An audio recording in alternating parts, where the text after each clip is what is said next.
It is 1 minute into the game, and yet I'm at mid lane dominating the opponent team and leaving my team with a major early game advantage. But wait, how did I land up at mid lane at the 1 minute mark while I'm playing the EXP role? The secret to this is to cut waves. And this is exactly why some EXP laners outweigh the others. But do not worry, in this video, I'll be sharing with you the 4 main techniques to win all your games. I've used these 4 main techniques to climb to Mythic Immortal as an EXP laner every season. First up in the list would be picking meta heroes. If you truly want to win all 1v1 fights at the EXP lane, do always pick the meta heroes. Do not simply just pick the heroes you feel like playing, as they might be not as strong as the others. Do always expand your hero pool so that you have more diversified hero selection when draft picking. If you're a new player, I would definitely recommend you to read through the various hero descriptions for skills and passive. Upon knowing the traits of the different heroes, both their skills and passive, this would definitely help you to increase the chance of winning against them in lane. And so here are some of the meta EXP laners that I would recommend. And they are Sun, Yuzong, Badang, Gatokacha, Terizla, and Julian.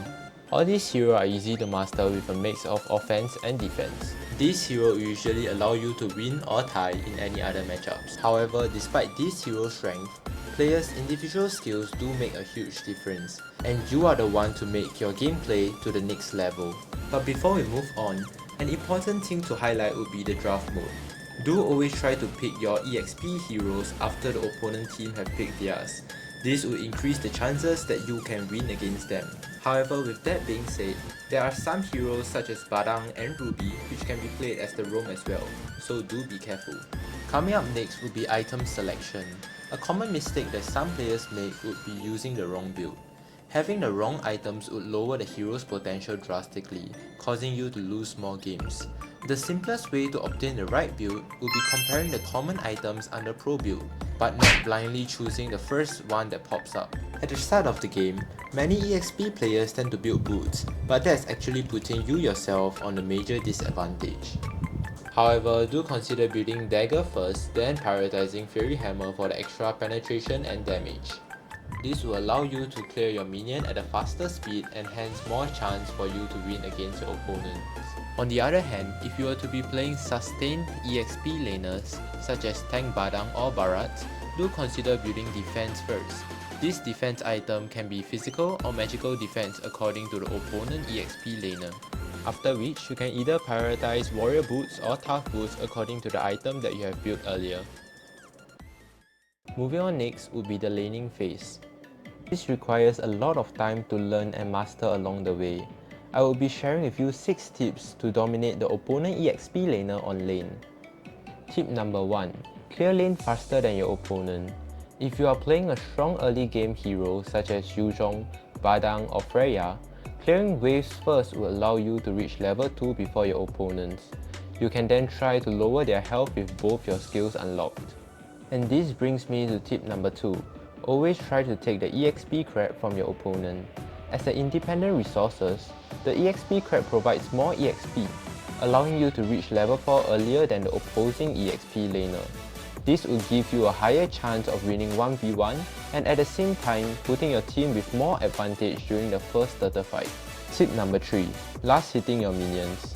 If you are not aware, last hitting your minions will grant you more gold and experience, boosting your advantage over time. Clearing minions might seem easy, but last hitting all of them might not be. And that's the exact reason why some players have higher gold than others despite having the same KDA. Tip number 4.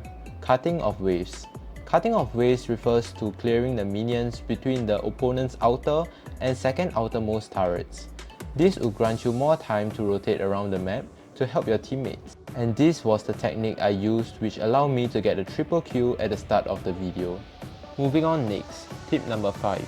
Zoning and freezing of waves. This refers to keeping the minions closer to your turret or purposely delay the clearing speed, resulting in minions dying far from the opponent heroes. By doing so, the opponent would not be able to gain any gold or experience from the minions. But do take note that this should only be done when required, as it free up time for your opponent to rotate freely and take the EXP crab. Tip number 6. Beware of possible ganks. As the EXP laner, You might be seen as an easy target for the opponent jungle, mid laner and roamer to gank you. Always keep a lookout on the map to ensure their positions. If they are not seen on the map, they might be at possible bushes camping for you.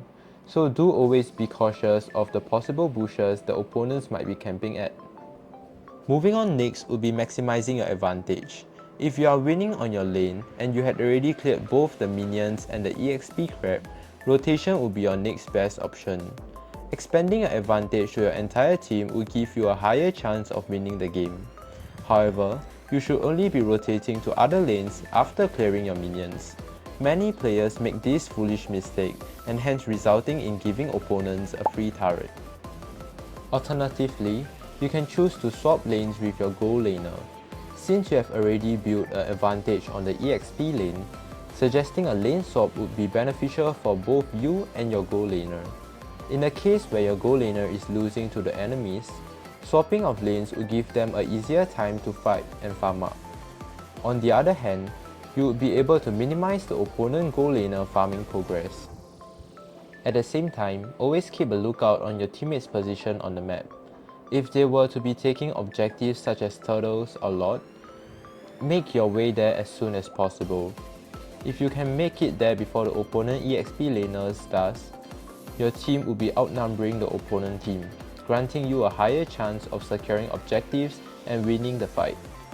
Always remember that this is a team game and try to play around your team for the ultimate victory. Doing your own things blindly would only result in a scattered team, making your opponent's life easy to pick you off one by one. If there was one thing to keep in mind upon watching this video, that would be always play seriously.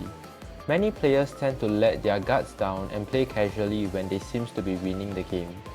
Always try to maximize and expand your advantage throughout the game to ensure that it progresses in your favor. Never celebrate your victory too early and only do so when your opponent's base explodes. This will effectively prevent long delayed games or allowing the opponent to have an epic comeback opportunity. If you want to learn more tips and tricks on Mobile Legends, do click here to subscribe and the like button below to support my channel. It's greatly appreciated. Oh yeah, here's some related video on my channel. Click on them before they are gone.